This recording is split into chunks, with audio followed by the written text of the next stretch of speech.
man of non-theism. He was born in a Ukrainian Catholic family, and this everyman is a drummer, guitarist, composer, blogger, and podcaster. His passion is to explore atheism, humanism, rationalism, skepticism, and science themes in a very unique way. He does this all from his home in, ironically, Bethlehem, the city located in upstate Pennsylvania that is named for the birthplace of Jesus.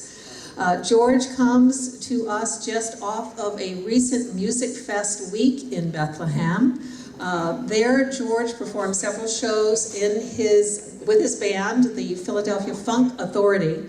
George is not your average atheist, which you can tell from listening to his podcasts and song lyrics. He features topical commentary that'll get you thinking or dancing or thinking while dancing. You could say George embodies the overt nuances of P.Z. Myers, the witticisms of Christopher Hitchens, minus the accent, the eruditeness of Sam Harris, minus the hair, and the not-so-subtle social restraint of Daniel Dennett, and the outrageousness of Frank Zappa. George has performed in every conceivable venue. He has performed at the Kennedy Center and the White House Christmas party. He has shared the stage with Elton John, yet loves to perform at local weddings. George has performed at atheist, humanist, and skeptic gatherings around the world, and we are so pleased to welcome him here today. Ladies and gentlemen, I present to you George Hrab.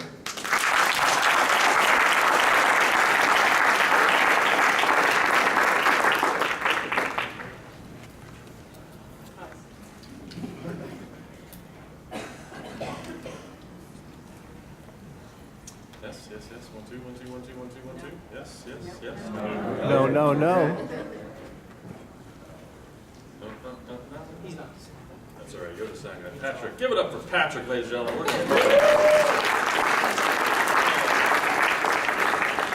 Well, you need this. No? Yes. 1, 2, 1, 2. 1, 2, 1, 2, 1, 2, 1, 2, 1, 2, 2. Checking. When's lunch? Coming up very soon, we promise. No? It was just, there we go. Oh, cheers. Yay, a miracle. That's good too. We hope you've learned a lot about the horrors of being in a cult. And now the comedy stylings of George Hrab.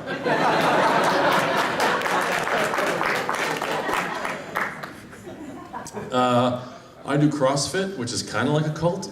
I don't know. That's about as close as I get. Although I was, Ukrainian Catholic, which is kind of, nowhere near as bad. We just probably have worse food. That's like the one thing I could say. Anyway, my name is George Hrab. H as in Hrab, R as in is, A as in prime, and B as in... I'm going to start with one song here. This actually isn't mine, but this sort of encapsulates what I'm all about. When you wish upon a star, makes no difference. For my next song, I'd like to do one more.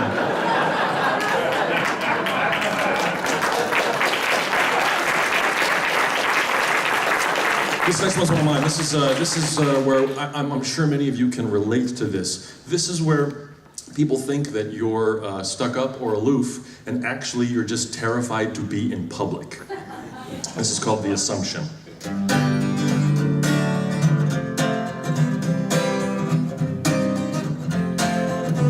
I know, you think I am the best, but let me get a few things off of my chest. Because I stand alone with what you call a frown does not mean I'm stuck up. If anything, I'm stuck down. I know, you think I am the shit, but the truth could not be much further from it. I'd rather have you wonder what I'm all about than open up my mouth and remove any doubt. Don't you assume you really know me. Don't you assume I'm sad and lonely. Don't wonder what I'm not revealing. Looks can be concealing after all. I know, you think, I think I'm where it's at. But don't forget, I see myself as bald and fat. I promise you there is some more than what you see. But your assumptions tend to make an ass of just me.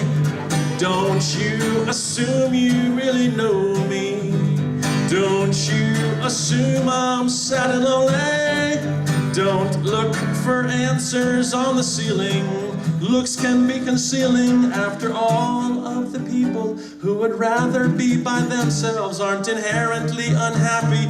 So don't pile up your assumptions. You be the life of the party, and I'll be the party of my life. I'll be the party of my life. You can be the life, but I will party hardy through the party of my life.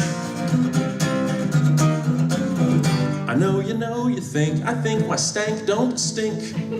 I'm sorry, Mr. Gladwell, I'm more blank than blink. Your first of courses tend to become just desserts.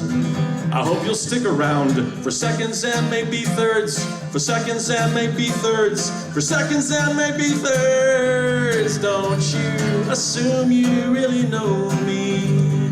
Don't you assume I'm sad and lonely. You might find my thick skin appealing. Looks can be concealing after all. Looks can be concealing after all. Looks can be concealing after all. Of the people who would rather be by themselves aren't inherently unhappy. No, we're not.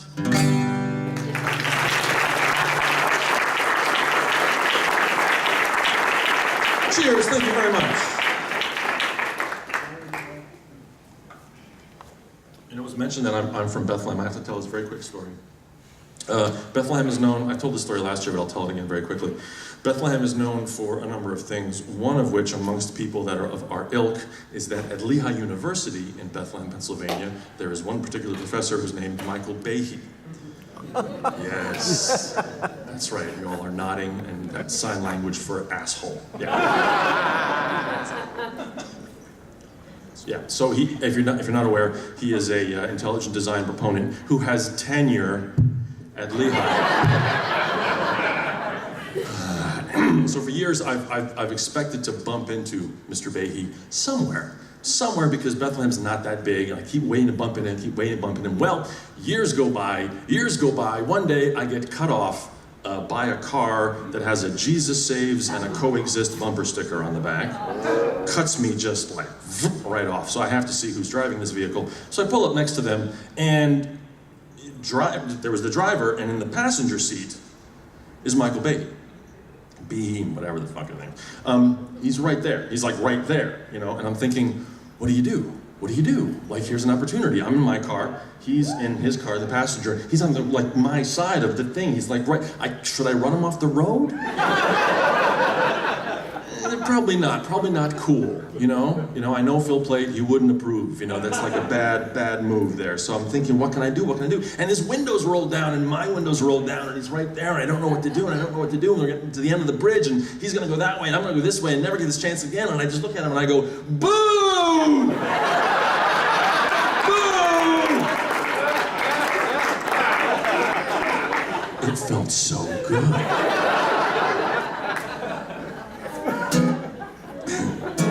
All right, here's one of my happier songs. This is called Everything Alive Will Die Someday. Can you hear the guitar okay? Awesome.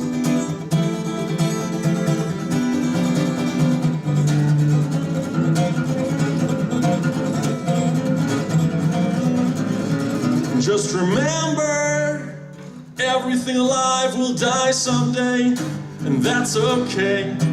It's the great equating factor in the world. Like some desiccated tractor, we all run out of gas. This life can't last, 'cause everything alive will die someday. I used to worry that my folks would someday die, 'cause that meant if they could, then that meant so could I. Too young to handle this morose philosophy. I'd rather get high my way, climbing up a tree, and staring at the huge small world I could survey. I wondered what it'd feel like on that final day, then calculated the heartbeats left in my lot, then realized I'd best relax and just enjoy the time I've got.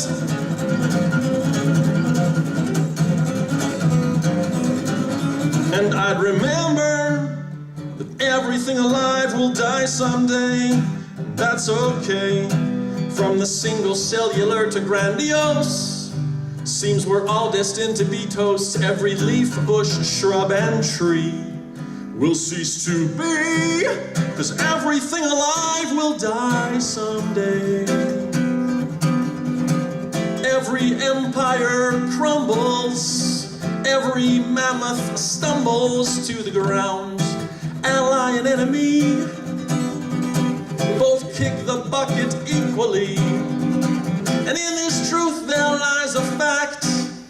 If you ignore those who distract, you might come to realize the fairness of unfairness is in everything's demise.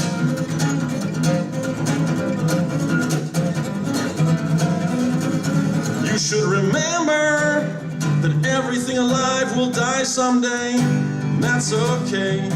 But to me it's more a blessing than a curse. Is this a chorus or a weird verse? Every hand that's ever written will up and quit, 'cause everything alive will die someday. But in the meantime, I get to see you smile, and that makes it okay for a while. To look into your eyes is worth the eventual demise of Earth and of every living cell. What the hell? I get to be like Deborah and Clive for a few days.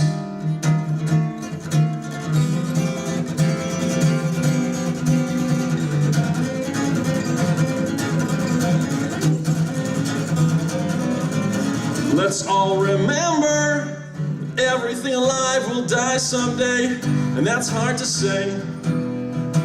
But you shouldn't do just whatever you will. Don't ever cause any ill and historic reversal. Don't you know this is the only chance you've got? It ought to mean an awful lot. This is the show and not some rehearsal. Talk of an extra inning implies this is just a beginning. But there's no prize you will be winning. Your existence is enough of a reward to keep you grinning, or at least it should be.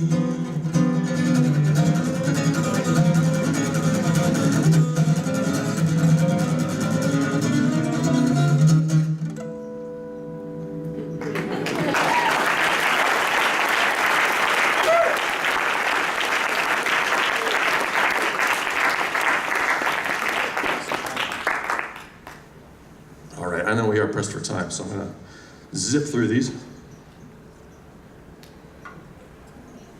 I was asked to write a song about childhood, and I ended up writing sort of two versions on the same thing. Wow, pre-claps. It could be a brand new song, and you would just be disappointed now. But it's not, because I'm not that creative. So, yes, this is called When I Was Your Age. And this is me singing to my 8-year-old nephew.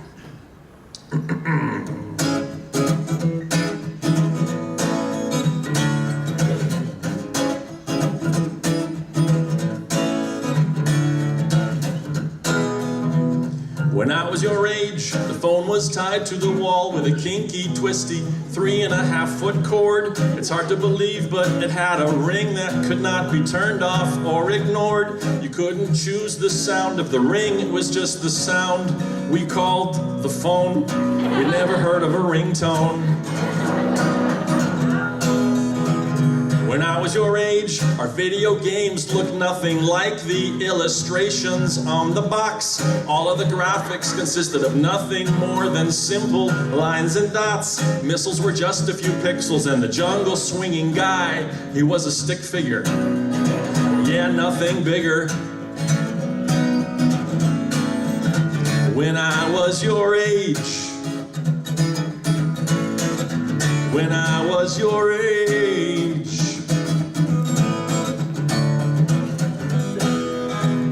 When I was your age, we had this stuff called film. You would stick in a camera before you took a shot, and then you had to wait like a month until you could tell what pictures you got. You would hand the film to a guy in a parking lot who lived in a booth. Oh yes, it's the truth.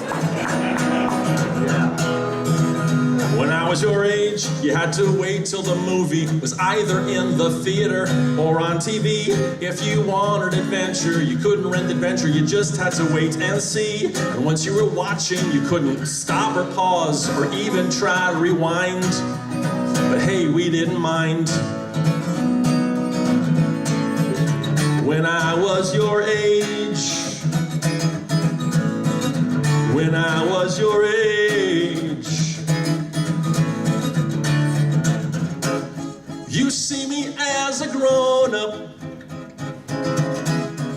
singing from the stage. I bet you can't believe I was ever your age. I was your age. When I was your age, I liked watching Star Wars, but I hear you like Star Wars more than me. I wanted to be Indiana Jones, and Dr. Jones is who you aspire to be. And I loved playing with Legos, and Legos are what you currently build and rearrange. I guess some things never change. When I was your age, I didn't like doing homework, but when it was finished, it always felt real good. I didn't like brushing my teeth, but I brushed my teeth because Bert and Ernie said that I should. I didn't like listening to Mom, though I knew deep inside it was the right thing to do. And hey, so do you. You know what's true before I can say boo.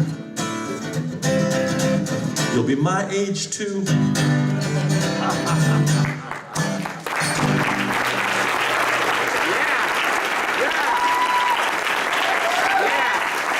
Thank you very much. You're very kind. Thank you so much. That song just happens to be available on a CD, which I have right over there if you want to take the party home with you. I got a bunch of CDs as well as a brand new DVD, which I'm very, very proud of. It's available. Come see me right before lunch. We'll hook you up. I can even take credit cards. 21st century, I love it. It's really creepy. You use this little device. It's called Squirt. I don't know, whatever it's called. Cash with a Z. I don't know, whatever it's called. And like it right away, like you just swipe the card and it knows your email and your shoe size and what ice cream you like, and it's just really awesome and frightening at the same time, you know? It's like worried about NSA. It's like, please, credit card companies, that's what you want. So here's another sort of this is a new one. This is a response to sort of the previous song, and this is about me and my grandfather actually, so it's a little bit different. My grandpa would sit me right on his knee and tell me about how things used to be. A simpler time of simpler ways. Through tears he'd tell me about the good old days.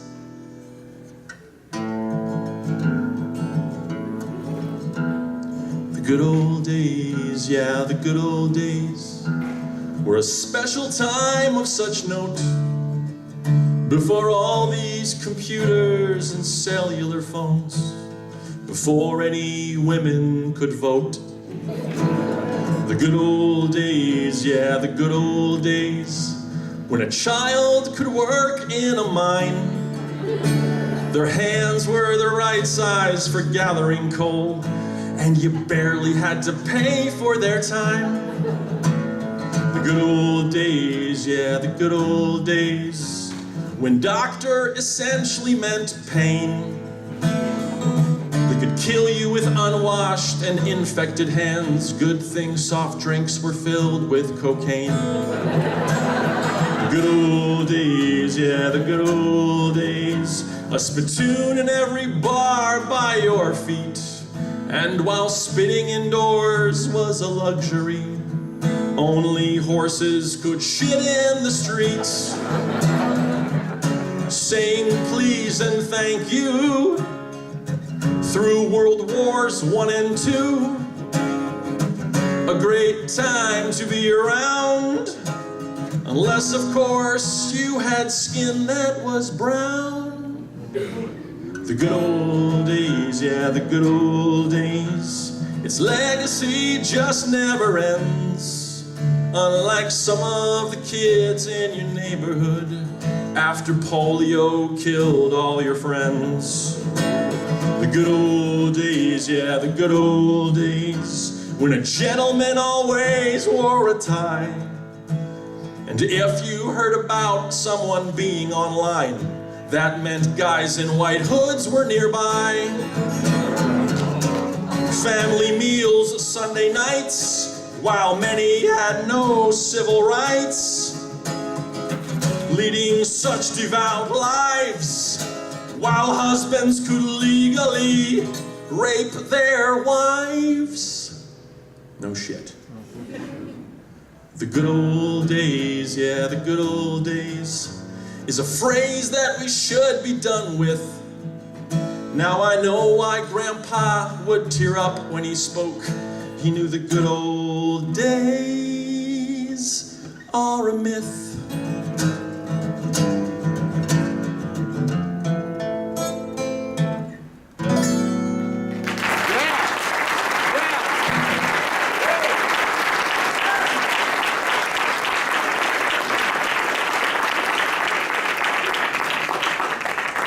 I'm going to do two quick ones here. I know we're eating into lunch. I really appreciate your attention. I really appreciate your patience.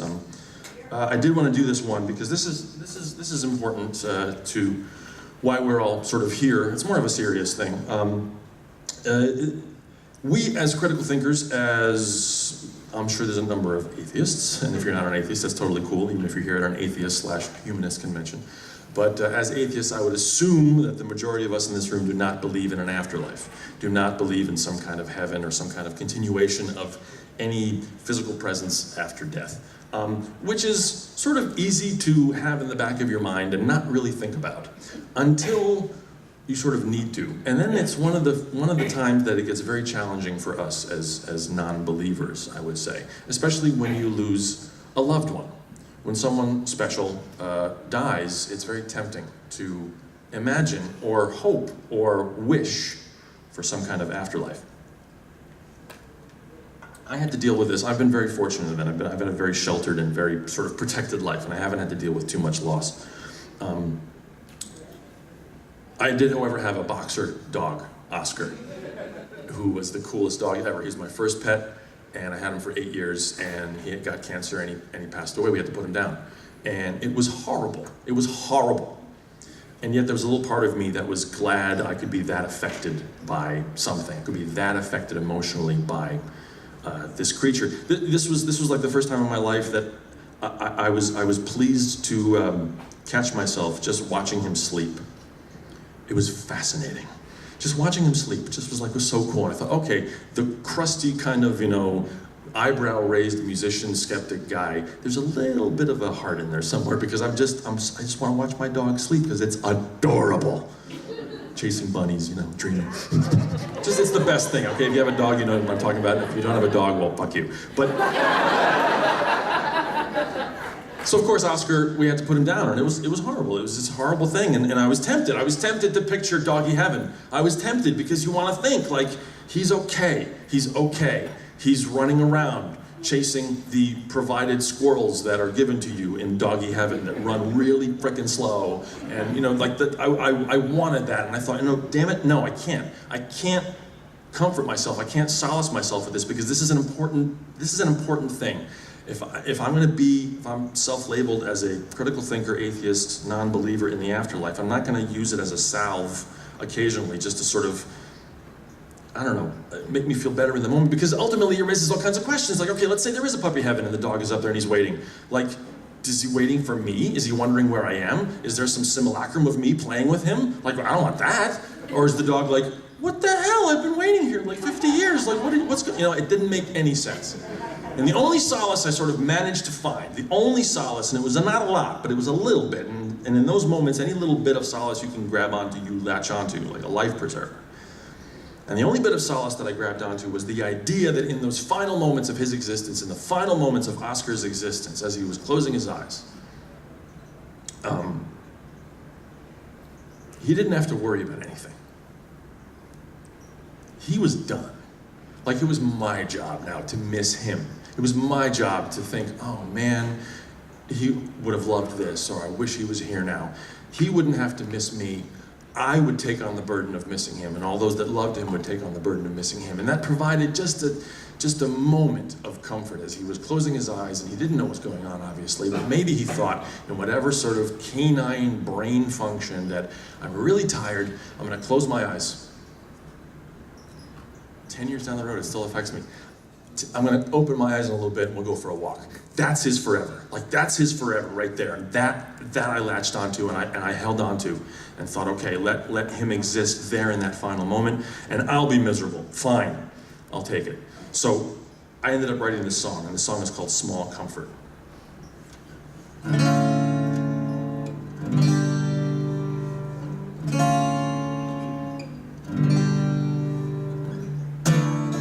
I don't believe in heaven. I know that there's no hell. I don't think you've gone anywhere. I guess that's just as well. 'Cause I want to remember the last look in your eye. It was the best and worst thing to get to say goodbye to you.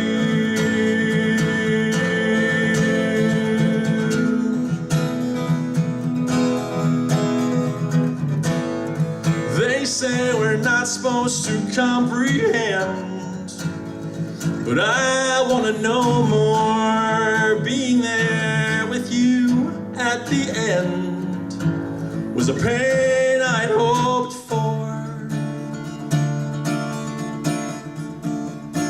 Did you know where you were going? Did you like the time you'd spent? I wish that you'd stayed longer, but that's not how it went. Now I know there's no forever, but of all the hearts I've met, I think the place we ended up was as close as one could get to June.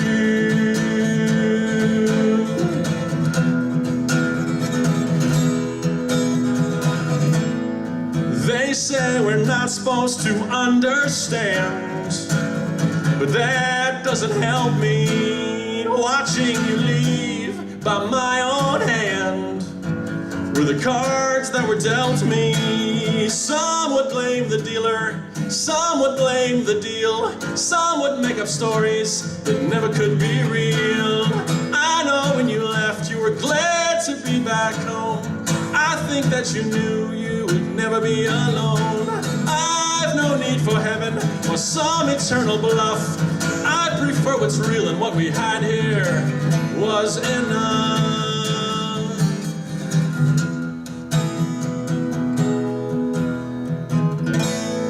I'm glad I get to miss you, but that you can never miss me.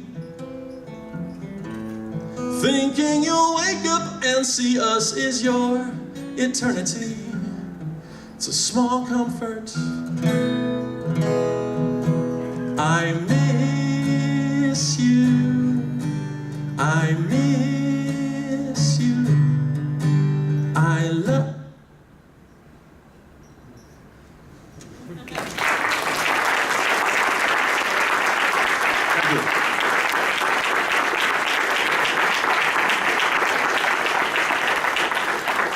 I can't end with that because that would just be too nasty.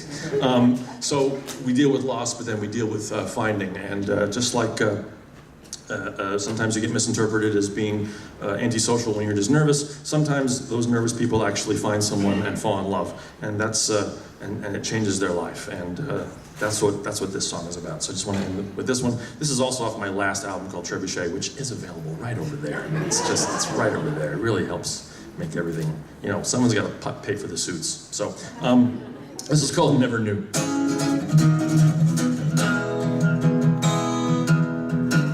I never knew why apples were worth bobbing. I never knew what Batman saw in Robin. I never knew why Gene insisted on singing while getting wet. I never knew how Will Rogers liked every single man he met. But now it's true, because of you, I do. I never knew how Sherlock could be so good at solving. I never knew how Chuck could just observe and come up with evolving. I never knew why zombies had such a taste for brains. I never knew why high plains drifters insisted on drifting while high on the plains. But now it's true, because of you, I do. Yes, I do. I never knew how Laird could dive headfirst into 30-foot swells. I never knew how the professor could make so much stuff out of coconut shells. I never knew how gamblers on a winning streak could assume they'd never lose. I never knew why the squares of the side of the red triangle equal the square of the hypotenuse. But now it's true, because of you.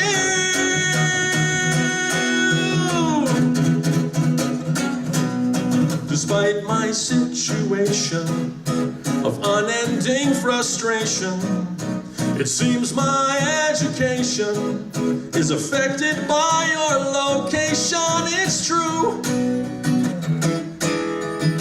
I never knew how much I never knew.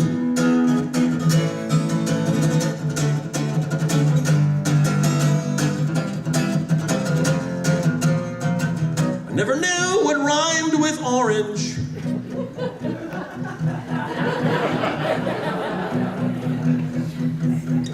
Until you asked me to fix your squeaky door hinge.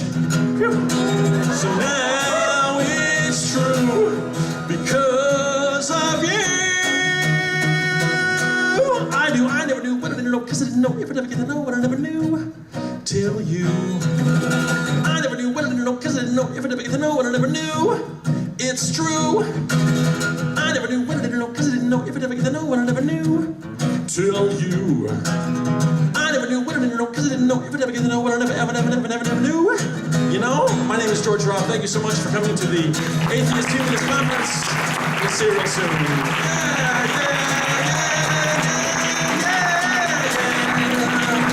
Geologic Podcast.com. Thank you.